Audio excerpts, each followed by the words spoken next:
Hi guys, and welcome to Coffee with Megan, where I chat to people in the fashion industry who are using their platform for good.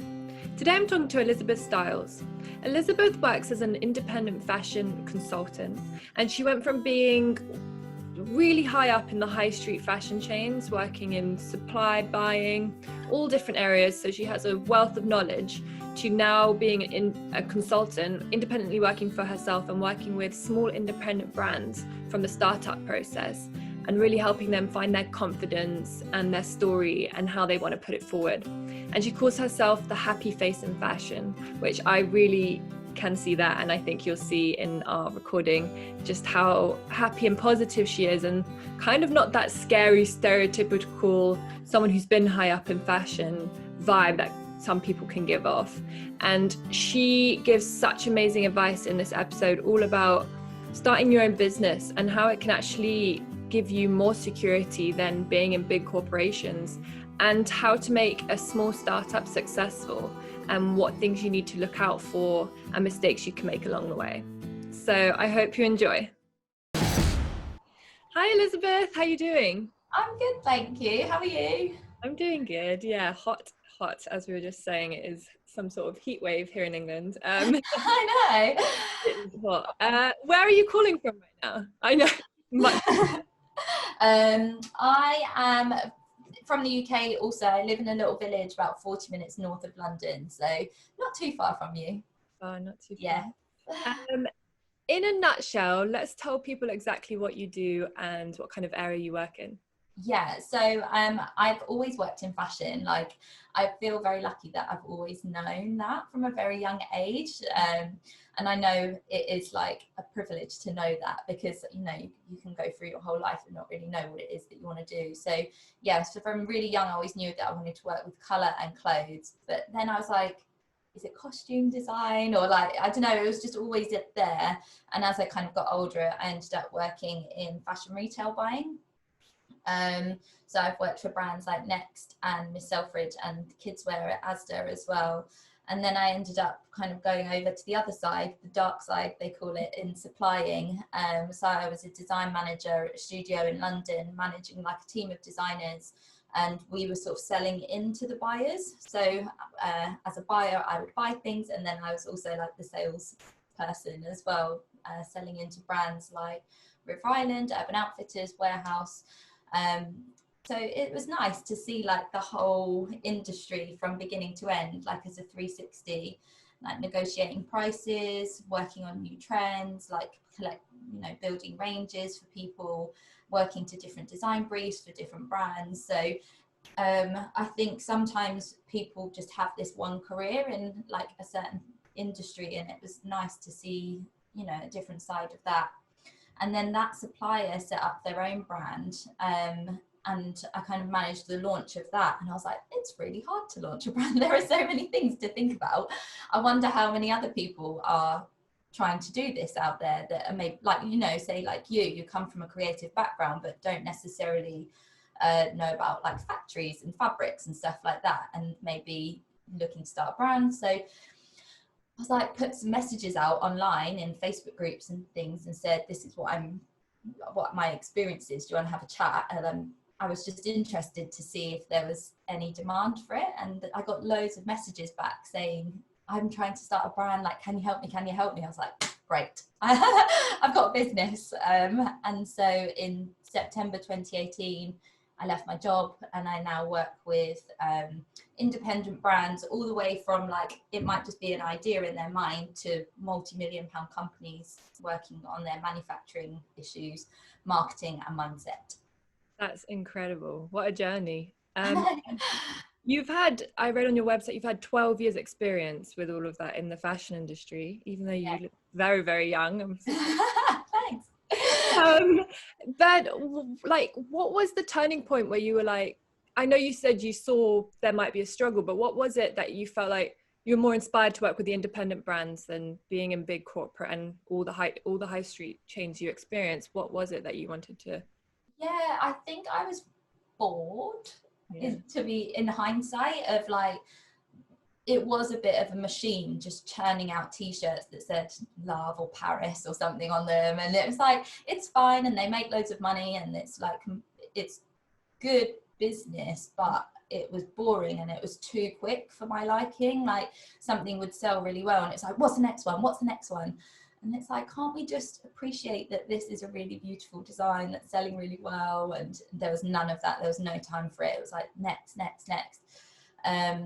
And then I kind of traveled all around the world as well to see lots of different factories, and the people that we ended up working with, I was just like, I don't feel comfortable working with factories like this. So I kind of, just retreated out of it. And I could see on Instagram there was all these really cool new brands doing things a little bit differently, and I thought, I want to be in that gang over there. I don't want to be part of this anymore. And I see. I can completely understand that, and I sometimes have those feelings myself with the job I'm doing. Yeah. On your website, you do speak about how you see independent fashion brands as the way of the future, and I hope that's true too. But why do you think that, and what do you think there is about independent brands, and is it recently you're seeing a change where you feel like that's going to be the future? Yeah, I think especially, I mean, even pre-lockdown, I think it was going that way. But during this time, I think people just have had so much time to reassess what's important to them and what their values are. And because they weren't going into the office every day and they could sort of just like nip into Zara on their lunch break, they actually sit and take some time to think, do I even want to support that business? Like they do loads of amazing things, and same as a lot of other high street brands, but there's also these people, and there's like it's like in the 50s, have you ever watched Mrs. Maisel on Amazon? I haven't, but I know. No. And she works in this like one department episode, but I like the vibe. But and it's all like really, really good service. Yeah. I think we had it right the first time and we just messed it up, like trying to make it so quick and so cheap. And there is just this massive shift with like climate change and people thinking, do I actually want to buy that dress that's 100% polyester if I'm only ever going to wear it once? And there's just an extra level of consideration now, I think, in people's purchasing habits, I think, from what I can see. So. Yeah. I think people are like feeling more connected. Before there was a huge disconnect between the supply chain and also just what we were piling in our wardrobes, and I see it a lot more. People are talking about it and wanting to know where their clothes come from and who makes it, and I think people are really taking a step back and thinking about it more, or I hope, but we shall see. Yeah, definitely. 2020 is definitely a year of big change. Yeah. And yeah, I hope that's going to be, I really like the idea now of supporting smaller brands and thinking about where all the materials are from, and it's exciting, and I think there's a big shift in that way. And being able to be proud of what you're wearing, I think, as well. And when somebody says, where's it from? You're like, oh, it's from H&M. I know. You always feel like you've got to apologise for it being from somewhere like that. Whereas versus saying, oh, it's from this cool girl that I met on Instagram and she hand sources all the fabric and sews the buttons on herself, and she dances in the clothes. And like, there's this whole story that goes with it versus, oh, it's from here. Yeah. There's nothing more to that. I 100% agree with that. Yeah. When I watched a recent IG live you did with Lucien Yak, which is a brand I really love, their whole ethos and the way they do things. And I know it's someone you work with as a consultant, because your whole role as well is, as you said, is consulting brands from the start. And Lucy spoke about how she had her idea, but you really helped her confidence the whole way as well. You're not just giving her a business plan, but you're also helping people find what's true to them. And is that important to you when you work with clients? Yeah, definitely. It's kind of like what I buzz off of when I work with people, when I think, oh, okay, you're trying to do this, but where are you trying to get to? What's stopping you from getting there? And how can we get over it? Or is there somebody that I can introduce you to? Or it's like always problem solving. And one of my friends always gets annoyed with me because sometimes she says, I just want to rant to you. I don't want a solution to the problem. I just want to vent. And I was like, my brain is just always trying to look for the solution to something. And so when I speak with Lucy, it's on like a business level, but it's also on a really personal level. And she did her very first IGTV actually was around the fact that her name is tied to this ethical brand. And she was like terrified of stepping out of her door in Brighton being seen with a plastic carrier bag, or like a Costa coffee kind of thing, because she'd forgotten her recycled cup. And I was just like, okay, come on now, we need to like get this out there, and rather than feeling like you've got all of this internal dread about it, let's talk about it and open it up. And they're a brand that really is proud of how transparent they are, so let's be transparent with this as well. And oh my god, she got like tens of thousands of views on this video and so many lovely comments on it. And and she felt like a huge wave of relief once she'd kind of let it out, and it was really nice.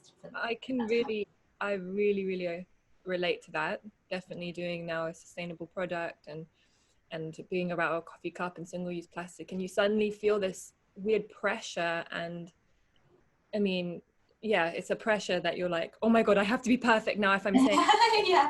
I think all of it isn't about being perfect. It's about being, I think, transparent is the best word to use for new companies. And I keep hearing that with a lot of people I interview, is the one thing they look for in companies they want to support is transparency.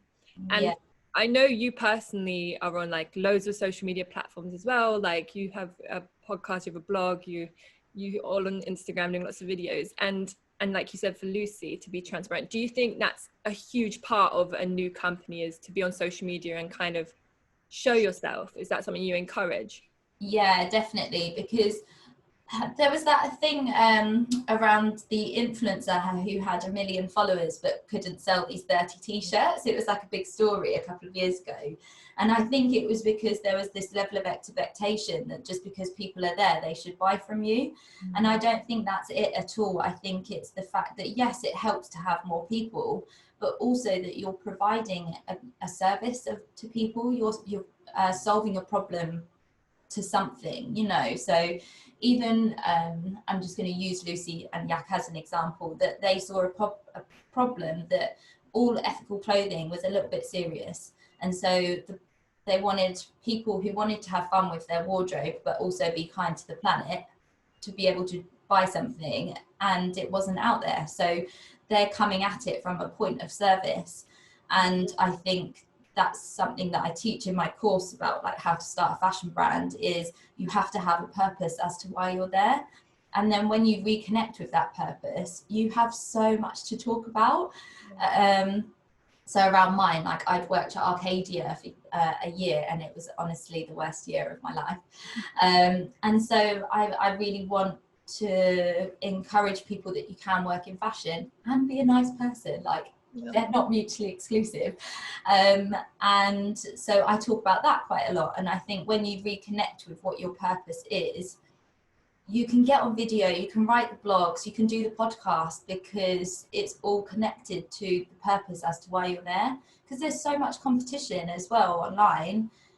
What's the thing that's going to make you stand out is you at the end of the day. And yes, you don't necessarily have to put your face on camera, even though I do recommend it, because the main thing is that you're getting your personality in there, because that's what's completely and utterly unique. And you're never going to lose content then, because you're just being you and sharing, and you can film anything. That's how we're trying to launch Who Knew, and we want to show every step of the process. Because sometimes there was a fear of, for us, for example, we were like, maybe it will seem we're too homegrown if we're starting a company and we're talking about it all, and then we're saying this, maybe people, but actually I think people relate to that. You don't have to be a big business from the start. I think it's okay to grow as your brand grows. Definitely. And at the end of the day, there is this like random weird thing that's come in, that's like, if I'm a person, I'm unprofessional. Yeah. But if you think about the most successful businesses in the world, they've all got a person at the forefront, which is Amazon with Jeff Bezos, Apple, which is Steve Jobs, like Virgin, it's Richard Branson. Like, you can name all of these people, and they're the biggest companies in the world, but they've still got a face at the forefront, and that is like on purpose, very much on purpose, because people buy from people, which is like that phrase, but it's true. It's true. You need a more personable experience in some way. Yeah. And what is one piece of advice you often, I mean, you said a few there, but you often tell clients that you feel leaves a lasting effect? Is there like one line you give them sometimes that kind of leaves, or what would be your go-to piece of advice? So like if they're starting a brand or If they're starting a brand, okay. if they're starting a brand, like where to start. Just, I mean, I guess authenticity is one you said, but Yeah, and do you know what a massive, like, real practical one is? To build an audience before you launch. okay. Because the amount of times I see people that launch a brand and they've got like 300 followers, but also 300 units of something. And I'm like, oh, no. Number one, like, it's so funny that even as adults, we know, regardless of what we've studied, I've never studied business, but I know that the basic rule of business is to outstrip your supply and demand. But if your demand and your supply are the same, then you've got a bit of a problem. And I think people just kind of throw it all out the window because they go into overwhelm mode and think, I've just really got to focus on getting the product out there. And so they put all their focus on the product, but they forget about the marketing. And the marketing and the manufacturing have to run at the same speed alongside each other, which is difficult. And, like, don't get me wrong, it's simple but not easy. And it's kind of why I say to people that I work with them on their manufacturing, marketing and mindset, because those three things are all interlinked. I would say build an audience before you launch 100%. Very important. And what do you think is the key to a brand's longevity in the fashion space, as we're talking about, in such a competitive area? What's going to keep them relevant? What's going to keep them there? Yeah, I think it's around creating a very specific product for a very specific person and not wavering on that at all. And so you're also solving a very specific problem, and you can sort of like stretch that out as you grow, but just do it very consciously. So an example of somebody who hasn't done that is Debenhams, and I always like slate Debenhams. I feel a bit mean, but they are a good example of they're not really solving any specific problem for any specific audience.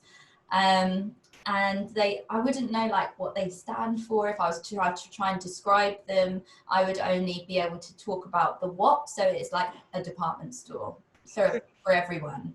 And so people are really scared to niche, but just know that if you don't niche, you end up like Debenhams. So there's like a bit of a fear factor in there, but you don't want to end up like that. You want to create that feeling of being like, oh my God, I love it.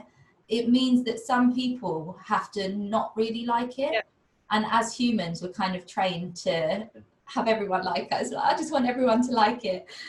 But if everyone kind of thinks it's fine and kind of likes it, it means nobody really loves it because you've not pushed it far enough for some people to dislike it. It's a bit like you say with the 1 million followers on Instagram, it kind of doesn't mean anything. And I see that a lot in my industry with us models. Some of us think like, oh, we have so many followers, why wouldn't brands pay us to do certain things over smaller influencers? But smaller influencers and brands with a niche who have the right audience is so much more worth money and worth putting money into advertising than someone with a large audience but doesn't have the people really listening to them and associate. And I guess that's the same as finding a niche in a business. Yeah, no, I agree with that. And you personally, you talk about helping purpose-driven businesses. Yeah. And when you talk about that, is sustainability something that comes up a lot? And what does sustainability mean to you when you think about new businesses, new brands? I love this question. People say sustainable, but it's like a restaurant saying they're hygienic. And it's in 2020 when we're recording this. I would expect it to be sustainable on some level, because if it's not, you're going back to your point earlier, it's not relevant. And so there's big trends in the world, they're called like macro trends, and sustainability is a big macro trend at the moment. It's touching every area of your life. You see it in the news, like it's become mainstream, so it's become a movement. So for you to try and have that as your USP is like, it's so far outweighed. So you can have it, but what I think is more interesting is why you want to be sustainable, or what specifically makes you sustainable. So is it the fact that you use zero plastic? Is it the fact that you don't air freight anything? Is it the fact that you make in small batches? Is it the fact that you use recycled materials? And then telling the stories of those things as to how you got to that stage. And so that is so much more interesting than just saying sustainable without any substance behind it. Yeah, I 100% agree with that. Yeah, because it's also like you're opening yourself up to criticism. So with H&M, say, they're a good example, that they created this conscious collection, and then everyone's like, yeah, but you create millions of units, yeah, but you know, you still use polyester. But yeah, okay, that's fine, but they are trying to do something, but I think they didn't specify enough what they're trying to do and acknowledge the fact that that is a small area of their business that they're trying to do it in. No, I 100% agree. I don't think you can say sustainability as a blanket term.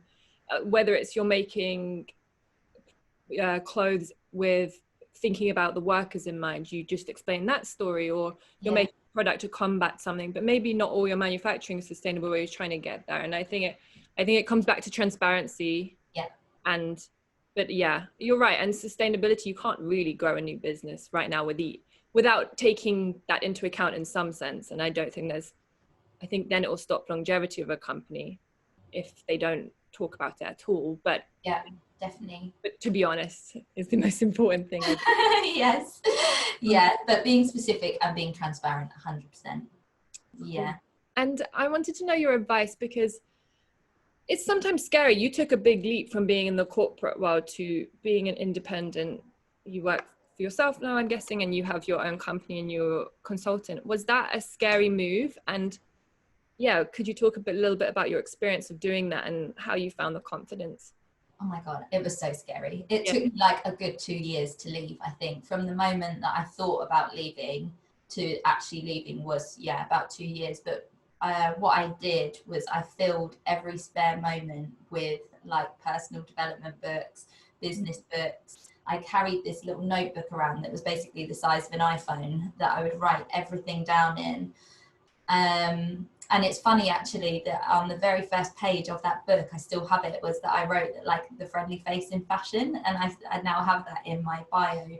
And it just, everything always came back to the original idea about helping people in fashion.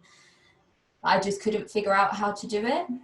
And I got paid quite well in my job, and I really enjoyed it, and I really liked everybody there, and it was really easy, but I still wanted to leave. And that was a real barrier, because I know like people snap at your heels to work in fashion, and I had all these thoughts around like, who am I to give up this job? You're in such a privileged position, you're kind of throwing it all away, you're like the breadwinner in the house, like you're going to be just leaving all of it for effectively nothing. But then I read this book called, I think it's a really dreadful title, but it's a really good book, called How to Be a Badass at Making Money by Jen Sincero. Have you read it? I read Or How to Be a Badass. Yeah, How to Be a Badass. Yeah. So there's one, and then there's I was gonna say. Yeah.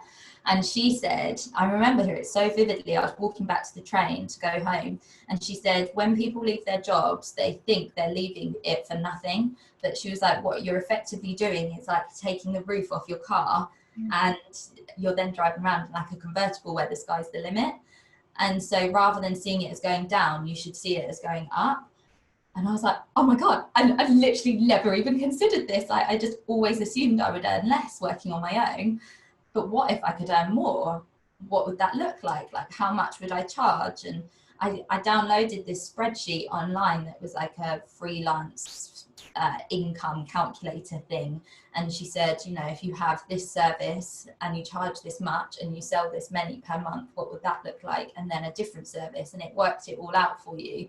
And so you can play around with all the numbers, and you think, okay, well, if I only have to sell 3 days to spend with somebody, that's like less than one a week. Like, how could I do that? And it was all working backwards from the numbers around what it would genuinely look like.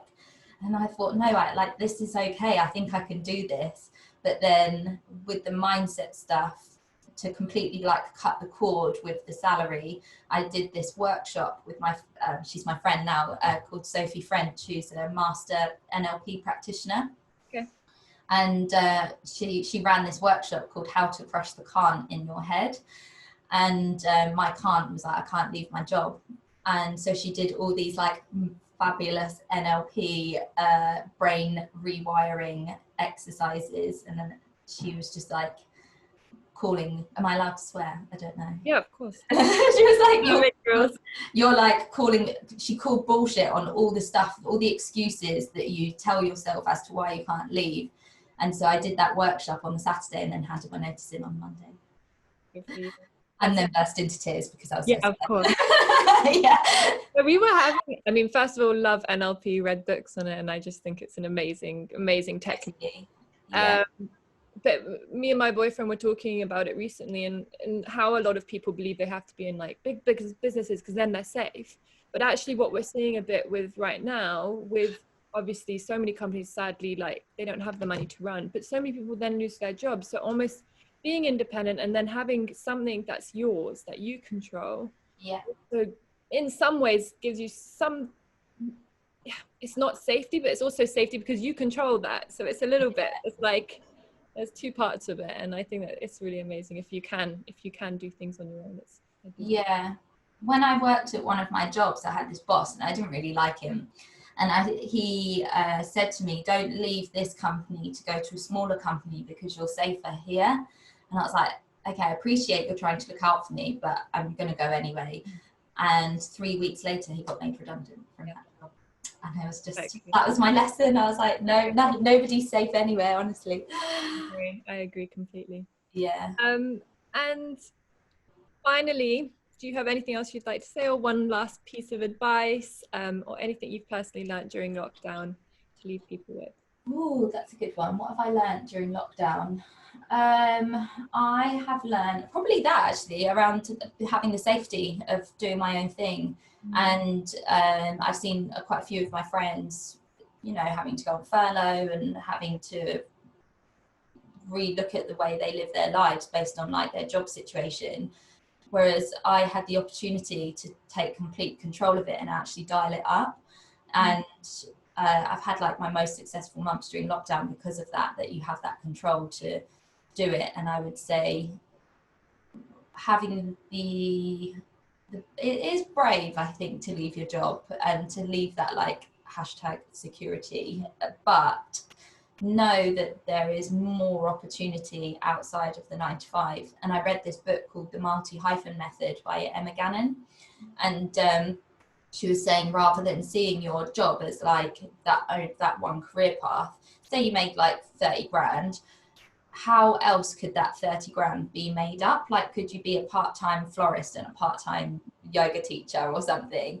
And so you make 15 grand in each. And so you start like breaking it down into different scenarios rather than just seeing like that one income stream as like a safe, secure blanket, because actually effectively you're putting all your eggs into one basket.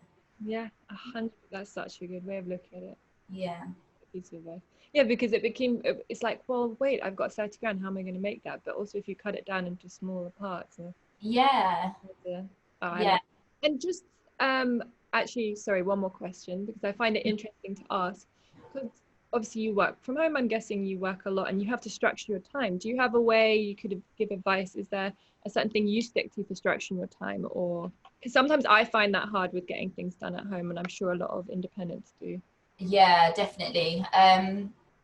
I use my calendar like my manager. And so I just imagine like I would never say no to a manager to like not do something. So if it goes in the diary, it has to get done, and it doesn't always have to get done at that time, but I never delete anything out of my diary. So say I have to like write my newsletter once a month, I put that on reoccurrence so that it reminds me the next month to do it. If I didn't have that, there was literally no way I would remember to do it. Yeah. And so I use it to tell me what to do. And then it, you know, how Steve Jobs wore the same outfit every day, so he didn't have to make a decision about what to wear. That's kind of the way I see my calendar, that if I just input everything at the beginning of the week or at the beginning of the month, then I don't have to worry about what's next. What's next? Yeah, my calendar is giving me the tasks to do, but just making sure that you, like, orange is my fun time. So like I have my lunch in there every day. Like I make sure I plan something for the weekends or at the evenings, or just like maybe go wild and have the afternoon off on a Tuesday because you can. But everything goes into that diary, and I never delete anything out of it. You just sort of start seeing, especially if you color code it as well, just at a quick glance, you can see if you've got a balanced week. And so, you know, if it's checking your accounts or seeing your friends, or you know, working with clients, reaching out to new people, planning for the future of your business. If you color code all those differently and input them and put them on like repeating reoccurrences, I'm making it sound complicated, but it's starting to then make sense of like you've got a structure. And I think when you leave your job, you're like, oh my God, I've got all this freedom. But then equally, you're like, oh, I've got all this freedom. And it's the same feeling. It could take you either way. And I went down that, oh, what am I going to do? So I ended up actually building structure back into my life. But then you're in control of it, so it doesn't feel bad. And it becomes a bit freer because you're not, your brain power isn't there thinking about what's next, because it's already in action. Yes. Amazing. Thank you. It was so great to talk to you. And you too. I loved it. Thank you so much. Thank you.